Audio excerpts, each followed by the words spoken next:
मैं Manoj Gupta, chemistry teacher for NEET and JEE. पिछले lecture पे हम लोगों ने सरफेस केमिस्ट्री के बारे में पढ़ा था। आज भी सरफेस केमिस्ट्री का जो बचा हुआ टॉपिक है कोलाइडल सॉल्यूशन में, उसके बारे में बात करेंगे।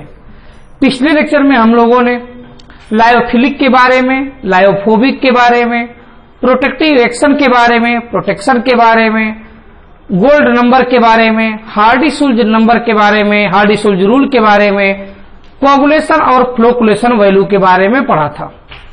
आज का टॉपिक विशेष रूप से इस कोलाइडल सॉल्यूशन के अंतर्गत इस बात पर है कि हम लोग आखिर में क्रिस्टलॉइड कोलाइड्स के अंदर कैसे डिफरेंशिएट करेंगे, प्यूरिफिकेशन ऑफ कोलाइड्स कैसे पढ़ेंगे और साथ में प्रॉपर्टीज ऑफ कोलाइड की स्टडी करेंगे। तो चलो आज स्टार्ट करते हैं। कोलाइडल सॉल्यूशन का ये टॉपिक बड़ा इंपॉर्टेंट है, बहुत ध्यान से पढ़िएगा इसको। सबसे पहले बात होती है क्रिस्टलॉइड और कोलाइड की। एक बार हम लोगों ने बात किया था कि सर ये क्रिस्टलॉइड है और दूसरी बात किया था सर कोलाइड्स है। क्रिस्टलॉइड, ऑयड का मतलब होता है के जैसा, क्रिस्टलॉइड का मतलब क्रिस्टल के जैसा। सर जो पार्टिकल क्रिस्टल की तरह दिखाई दे, क्रिस्टल के जैसा हो, उसे आप क्रिस्टलॉइड बोलिएगा। और क्रिस्टलॉइड की अगर बात करें तो सर अगर पार्चमेंट मेम्ब्रेन ले लें, चूंकि पार्चमेंट मेम्ब्रेन पोरस होता है सर, पार्चमेंट मेम्ब्रेन में छोटे छोटे छिद्र होंगे। जो क्रिस्टलॉइड के पार्टिकल होते हैं, ये क्रिस्टलॉइड के पार्टिकल इस पार्चमेंट मेम्ब्रेन को क्रॉस कर जाते हैं। ऐसा पार्टिकल जो पार्चमेंट मेम्ब्रेन को क्रॉस कर जाए उसे आप क्या बोलेंगे? क्रिस्टलॉइड। ठीक उसी के अपोजिट बात करेंगे सर, ये पार्चमेंट मेम्ब्रेन के जो पोर्स होंगे, ऐसे पार्टिकल्स जो पार्चमेंट मेम्ब्रेन के पोर्स को क्रॉस ना करें, उस पार्टिकल्स को आप कोलाइड्स बोलेंगे। तमाम एग्जाम्पल आपने पढ़ा है क्या सर? क्रिस्टलॉइड के अंदर एग्जाम्पल की अगर बात करें तो एसिड भी है, इसके अलावा बेस भी है, इसके अलावा साल्ट भी है। एसिड, बेस, साल्ट, ये सब एग्जाम्पल सर क्रिस्टलॉइड के हैं। लोग पूछते हैं सर यूरिया बताइए किसका एग्जाम्पल है? आपने यूरिया देखा होगा, किसान घर से परिवार से बिलोंग करते होंगे, निश्चित रूप से देखा होगा। यूरिया क्रिस्टल के फॉर्म में होता है। जब क्रिस्टल के फॉर्म में होगा तो कोई पूछेगा यूरिया किसका एग्जाम्पल है, तो आप क्या बताएंगे? क्रिस्टलॉइड। तो याद रखेंगे क्रिस्टलॉइड हुए पार्टिकल होते हैं जो पार्चमेंट मेम्ब्रेन को क्रॉस कर जाते हैं। तो crystalloid can be passes through holes of parchment membrane. Examples पे अगर कोई पूछेगा तो एसिड, बेस, साल्ट और यूरिया। कोलाइड्स के बारे में कोई क्या बताएंगे आप? Colloids can not be passes through, किससे पास नहीं होगा, ये नहीं कर सकता, बताइए? पार्चमेंट मेम्ब्रेन से। तो जो पार्चमेंट मेम्ब्रेन को क्रॉस ना करें उसे आप कोलाइड्स बोलेंगे। एग्जाम्पल्स लोग पूछते हैं, तमाम एग्जाम्पल है इसके। जैसे हम लोग आगे पढ़े गम के बारे में, जिलेटिन के बारे में, इसके अलावा अंडे खाते होंगे आप लोग। अंडे में जो व्हाइट वाला पार्ट है प्रोटीन, प्रोटीनेशियस, उसको एल्बुमिन बोलते हैं। एल्बुमिन भी एग्जाम्पल है किसका? कोलाइड्स का। इसके अलावा ब्लड के बारे में आप जानते हैं, ब्लड सर नेचुरल कोलाइड है और ब्लड के अंदर पूछा गया हीमोग्लोबिन के बारे में। सर हीमोग्लोबिन क्या है? तो आप बताएंगे चूंकि ब्लड अगर कोलाइड्स है तो हीमोग्लोबिन भी क्या होगा? कोलाइड्स होगा। तो गम हो गया, जिलेटिन हो गया, एल्बुमिन हो गया, ब्लड हो गया। और ब्लड के अंतर्गत अगर बात करें तो हीमोग्लोबिन, इसके अलावा सैलिसिक एसिड, ये भी एग्जाम्पल है। किसका एग्जाम्पल है बाबू? कोलाइड्स का। तो याद रखेंगे क्रिस्टलॉइड कोलाइड में सबसे बड़ा अंतर क्या है? क्रिस्टलॉइड के पार्टिकल पार्चमेंट मेम्ब्रेन को क्रॉस कर जाते हैं, जबकि कोलाइड्स के पार्टिकल पार्चमेंट मेम्ब्रेन को क्रॉस नहीं करते हैं। और ये आपको एग्जाम्पल्स मैंने बता दिए।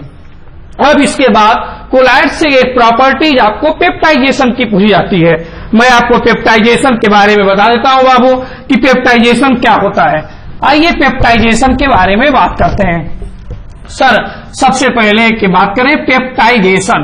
देखिए नाम से ही स्पष्ट है पेप्टाइजेशन। एशन का मतलब फॉर्मेशन। कोई सर फ्रेशली प्रिपेयर्ड प्रेसिपिटेट लीजिए, शब्दों पे ध्यान दीजिएगा। फ्रेशली प्रिपेयर्ड प्रेसिपिटेट, ताजा बना हुआ अवक्षेप। इस फ्रेशली प्रिपेयर्ड प्रेसिपिटेट में कोई आप इलेक्ट्रोलाइट को डालिए। अब इलेक्ट्रोलाइट का भी मतलब आपको मालूम है सर, ऐसा सब्सटेंस, ऐसा कंपाउंड लीजिएगा जो आयंस में डिसोसिएट हो जाए। वो साल्ट जो आयंस में डिसोसिएट हो जाते हैं उसे आप इलेक्ट्रोलाइट्स बोलते हैं। जब स्मॉल अमाउंट में इलेक्ट्रोलाइट लेकर आप इस फ्रेशली प्रिपेयर्ड प्रेसिपिटेट ताजा भरे हुए अवक्षेप में डालेंगे बाबू, तो तुरंत ये प्रेसिपिटेट एक कोलाइडल सॉल्ट में कन्वर्ट हो जाएगा। और जब कभी भी कोई फ्रेशली प्रिपेयर्ड प्रेसिपिटेट इलेक्ट्रोलाइट के एडिशन के बाद कोलाइडल सॉल्ट में कन्वर्ट हो जाए तो उस प्रोसेस को आप क्या बोलेंगे? पेप्टाइजेशन। तो कैसे आप डिफिनेशन बताएंगे? Peptidation is a process in which freshly prepared precipitate is converted into colloidal salt by the addition of small amount of electrolyte. Electrolyte की स्मॉल अमाउंट ऐड करने के बाद जब कभी freshly prepared precipitate colloidal salt में convert हो जाए तो उसी प्रोसेस को आप पेप्टाइजेशन बोलेंगे। बहुत लोग पूछते हैं मुझसे, सर कोई एग्जाम्पल बताइए। क्या बेटा एग्जाम्पल की अगर बात करो तो फ्रेशली प्रिपेयर्ड प्रेसिपिटेट में आप फेरिक हाइड्रोक्साइड ले लेना, इलेक्ट्रोलाइट के रूप में इसमें FeCl3 डाल देना और FeCl3 जब डालोगे तो ये कोलाइडल सॉल्ट में कन्वर्ट हो जाएगा। जो फेरिक हाइड्रोक्साइड का प्रेसिपिटेट था अब वो कोलाइडल सॉल्ट में कन्वर्ट हो जाएगा। कब? जब फेरिक क्लोराइड डालोगे तब। तो कोई पूछेगा फेरिक क्लोराइड क्या है, तो आप बताएंगे sir ferric chloride as a electrolyte behave करेगा। अच्छा एक बार और पूछाता है, सर पेप्टाइजिंग एजेंट किसको बोलते हैं? बेटा ये जो इलेक्ट्रोलाइट को ऐड कर रहे हो ना, इसी इलेक्ट्रोलाइट को आप लोग बोलते हो पेप्टाइजिंग एजेंट, या इसी पेप्टाइजिंग एजेंट को स्टेबिलाइजिंग एजेंट भी बोलते हैं। तो फिर से मेरी बात सुनिए, पेप्टाइजेशन क्या होता है? फ्रेशली प्रिपेयर्ड प्रेसिपिटेट में जब स्मॉल अमाउंट में इलेक्ट्रोलाइट डालेंगे तो ये freshly prepared precipitate colloidal salt में कन्वर्ट हो जाएगा। इसी प्रोसेस को पेप्टाइजेशन बोलेंगे। Peptization is a process in which freshly prepared precipitate is converted into colloidal salt by the addition of small amount of electrolyte. Small amount of electrolyte is also called as peptidizing agent or stabilizing agent. अब कोई example पूछेगा तो आप बताएंगे ferric hydroxide FeOH whole thrice sir ले लीजिए, ये freshly prepared precipitate है, वास्तव में इस पर पॉजिटिवली चार्ज होता है, पॉजिटिवली चार्ज क्लोराइड है। जब इसमें आप सर फेरिक क्लोराइड को डिजोल्व करेंगे, डालेंगे, ये इसके अंदर जाने के बाद फेरिक हाइड्रोक्साइड को कोलाइडल सॉल्ट में कन्वर्ट कर देगा और इसी प्रोसेस को आप क्या बोलेंगे बाबू? पेप्टाइजेशन।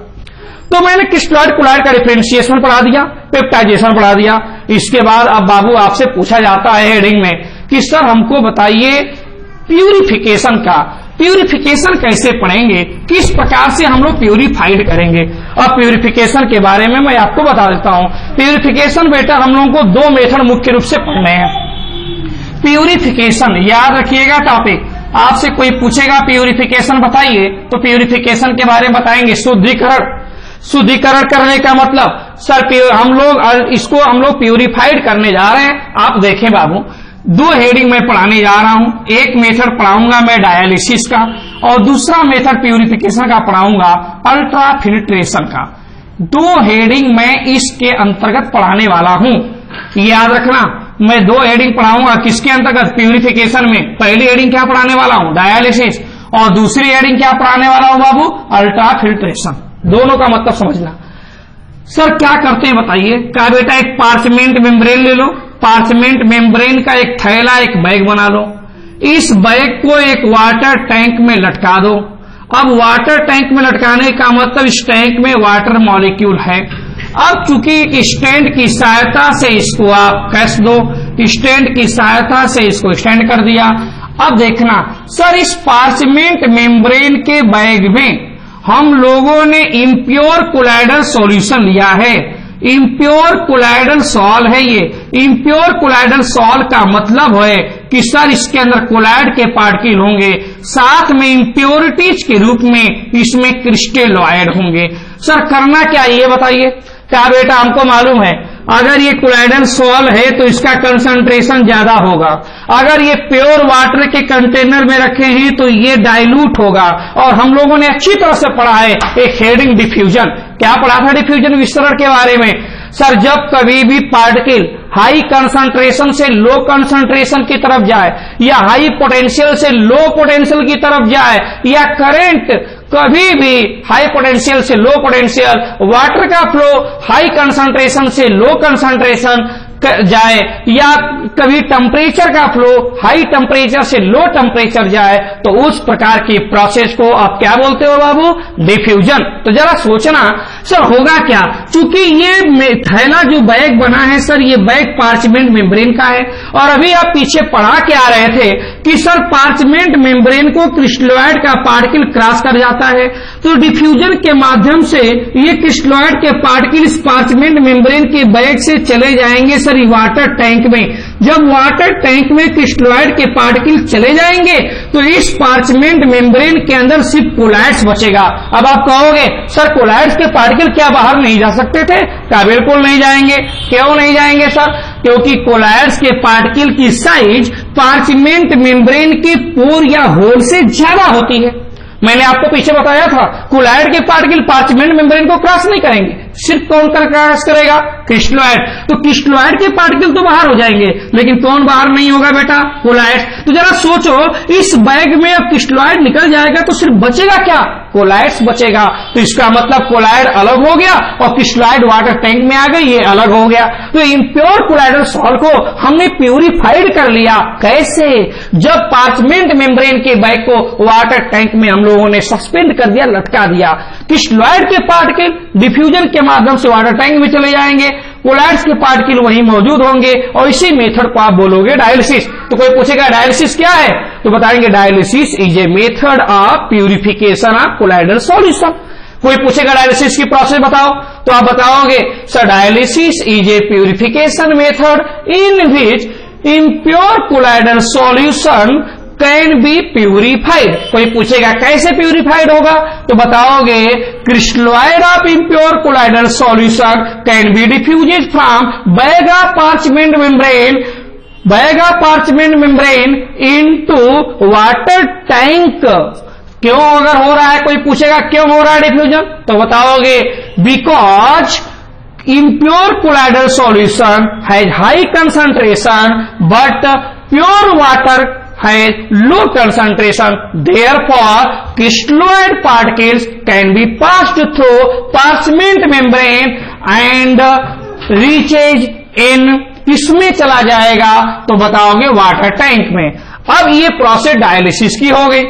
अब लोग आते हैं कि सर एक शब्द आता है इलेक्ट्रोडायलिसिस। क्या बेटा डायलिसिस को ही जब बहुत फास्ट मेथड करते हैं, बहुत रैपिडली होता है, तो उसी को इलेक्ट्रोडायलिसिस करते हैं। बस अंतर यह है कि इलेक्ट्रोडायलिसिस के मेथड में यही सेम डायलिसिस का पैटर्न होगा, बस आप दो इलेक्ट्रोड लगा देंगे, एक इलेक्ट्रोड एनोड होगा और दूसरा इलेक्ट्रोड कैथोड होगा। तो जब इसी मेथड में इलेक्ट्रिक फील्ड प्रोवाइड करा देंगे तो उसको बोलेंगे इलेक्ट्रोडायलिसिस। इलेक्ट्रोडायलिसिस बहुत तेजी से कार्य करता है। सर इसका कोई यूज है क्या डायलिसिस का? बहुत यूज है। आर्टिफिशियल किडनी जो बेस्ड होती है वो डायलिसिस के मेथड पे ही बेस्ड होती है। बहुत लोगों को आपने सुना होगा कि सर इनकी अगर कभी भी किडनी फेल्योर हो जाती है, किडनी खराब हो जाती है, तो उनका डायलिसिस कराना पड़ता है। डायलिसिस का मतलब वही है आर्टिफिशियल किडनी के माध्यम से इम्प्योर को प्योर में कन्वर्ट करना, यही मेथड है डायलिसिस का।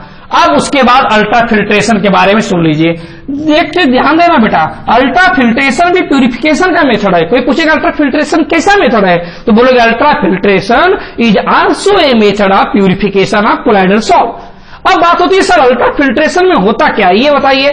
क्या बेटा पहले समझो फिल्टर, आपने सुना होगा फिल्टर पेपर का, बिल्कुल सुना है सर। और ये भी सुना होगा कि फिल्टर पेपर, फिल्टर का मतलब किसी चीज को छानना। तो फिल्टर पेपर ले लिया और उसमें पोर होते हैं, उसमें छिद्र होते हैं सर, ये छानने के फिल्टर करने के काम में आता है। इस फिल्टर पेपर का पोर्स थोड़ा सा बड़ा होता है बेटा। एक काम करते हैं, इस पोर्स को छोटा करने के लिए हम लोग जिलेटिन में डाल देते हैं। जब जिलेटिन में डालेंगे इस फिल्टर पेपर को, तो जो फिल्टर पेपर का बेटा पोर्स था ना, ये पोर्स अब पहले की तुलना में थोड़ा छोटा छोटा हो जाएगा, माइन्यूट हो जाएगा, स्मॉल हो जाएगा। जब कभी ऑर्डिनरी सामान्य फिल्टर पेपर को जिलेटिन में डिप्ड कर देंगे, डुबो देंगे, तो इस फिल्टर पेपर की पोर्स छिद्र की साइज पहले से छोटी हो जाएगी। अब ये साइज फिर से दोबारा बड़ी ना हो जाए, इसलिए जिलेटिन में डुबोए गए इस फिल्टर पेपर को हम लोग फॉर्मल्डिहाइड के सॉल्यूशन में डाल देंगे। जब फॉर्मल्डिहाइड के सॉल्यूशन में डालेंगे तो जो छिद्र था बेटा इस फिल्टर पेपर का, अब वो फिल्टर पेपर का छिद्र पूरी तरह से हार्ड कठोर हो चुका है। चूंकि छिद्र छोटा हो चुका है इसलिए फिल्टर पेपर ना बोल के अल्ट्रा फिल्टर पेपर बोलते हैं। तो फिल्टर पेपर को ही अल्ट्रा फिल्टर बोलोगे कब? जब जिलेटिन और फॉर्मल्डिहाइड में डिप्ड कर दोगे तब।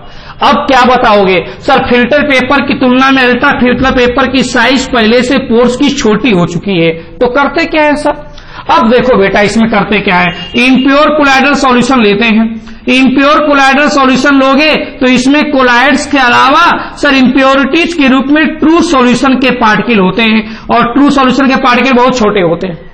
जो ही आप इस इम्प्योर कोलाइडल सॉल्यूशन को अल्ट्रा फिल्टर पेपर में आप डालते हो बेटा, जो ही अल्ट्रा फिल्टर पेपर में डालोगे ट्रू सॉल्यूशन के पार्टिकल चूंकि बहुत छोटे होते हैं तो इस अल्ट्रा फिल्टर के पोर्स से बाहर निकल जाते हैं, लेकिन कोलाइड्स के पार्टिकल इस पोर्स से बाहर नहीं निकल पाते। तो प्योर में कन्वर्ट हो जाएगा, क्योंकि अल्ट्रा फिल्टर में जो ही इसको डालोगे ट्रू सॉल्यूशन के पार्टिकल तो बाहर निकल के अलग हो जाएंगे, लेकिन अंदर से क्या बच जाएगा? कोलाइड्स के पार्टिकल। तो इम्प्योर कोलाइडल सॉल्यूशन कैसे कन्वर्ट हो गया? प्यूरिफाइड कोलाइडल सॉल्यूशन में। तो आप बताओगे कि यहाँ पे अल्ट्रा फिल्ट्रेशन में भी प्यूरिफिकेशन है, लेकिन पहले ऑलरेडी फिल्टर पेपर को हम लोग किसमें कन्वर्ट करेंगे? अल्ट्रा फिल्टर पेपर में। कैसे कन्वर्ट करोगे? जिलेटिन और फॉर्मल्डिहाइड में डाल के। फिर इसमें इम्प्योर कोलाइडल सॉल्यूशन में इम्प्योरिटीज के रूप में क्या होगा? ट्रू सॉल्यूशन के पार्टिकल। ट्रू सॉल्यूशन के पार्टिकल बाहर निकलेंगे तो सिर्फ क्या अलग हो जाएगा? कोलाइड्स के पार्टिकल। इस मेथड के द्वारा आप इम्प्योर कोलाइडल सॉल्यूशन को प्योर कोलाइडल सॉल्यूशन में कन्वर्ट कर देंगे। ये दोनों मेथड बेटा बहुत इंपॉर्टेंट है, बहुत ध्यान से पढ़िएगा। अब नेक्स्ट मेथड हम लोग पढ़ने जा रहे हैं प्रॉपर्टीज, और प्रॉपर्टीज आपको नेक्स्ट वीडियो में पढ़ाऊंगा, जिसमें बात करेंगे प्रॉपर्टीज ऑफ कोलाइडल सॉल्यूशन का। देखिएगा नेक्स्ट वीडियो। धन्यवाद।